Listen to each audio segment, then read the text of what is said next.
গরমে শরীরকে যেমন ঠান্ডা রাখবে তেমন স্বাদও বদলাবে দক্ষিণ ভারতীয় পদখানা। নামখানা জানতে হলে দেখে নাও রেসিপিখানা। নিয়ে নিয়েছিলাম বেশ খানিকটা পরিমাণে তেঁতুল, ভিজিয়ে দিয়েছিলাম আধ ঘন্টা আগে। এরপর হাতের সাহায্যে ভালো করে চটকে চটকে এর সমস্ত পাল্পটুকু বের করে নেব। সঙ্গে অ্যাড করে দেব বেশ খানিকটা পরিমাণে জল। আবারও আরেকবার ভালো করে কচলে কচলে সমস্ত পাল্পের অংশটুকু বের করে নেব। এই পদখানা কিন্তু এই রকম লিকুইড কনসিস্টেন্সিতেই হবে। অন্যদিকে দুখানা মতো কাঁচা লঙ্কা আগুনে একটুখানি পুড়িয়ে নেব। এইভাবে পুড়িয়ে নিলে দারুণ একটা স্মোকি ফ্লেভার আসবে।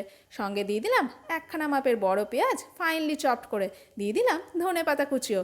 এরপর লঙ্কার সাথে ভালো করে কচলে কচলে মেখে নিতে হবে। মাখতে অসুবিধা হলে অ্যাড করে দাও সামান্য একটুখানি লবণ।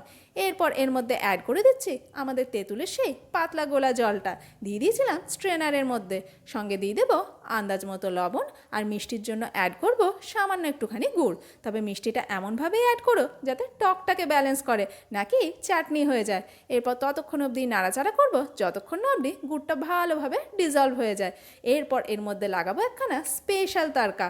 তার জন্য তারকা প্যানের মধ্যে নিয়ে নিলাম একটুখানি সর্ষের তেল, দিয়ে দিলাম 1 চামচের থেকে কম গোটা জিরে, আর দুখানা মতো শুকনো লঙ্কা, আর দিয়েছিলাম বেশ খানিকটা পরিমাণে কারি পাতা। ভালো করে নেড়ে চেড়ে ফোড়নটাকে একটুখানি ভাজা ভাজা করে নেব। দক্ষিণ ভারতীয় পদ বানাচ্ছি আর কারি পাতা ব্যবহার করব না, তা কি কখনো হয়? এরপর ফোড়নখানা দিয়ে দেবো ওই তেঁতুলের জলের মধ্যে। পোড়া কাঁচা লঙ্কার স্বাদ আর এই স্পেশাল ফোড়নে এই পদখানার স্বাদ হবে দুর্দান্ত। দক্ষিণ ভারতে প্রচণ্ড গরমে ভাতের সাথে ডালের বদলে এই পদখানা সার্ভ করা হয়ে থাকে, আর এই পদটির নাম হলো পাচি পালসু।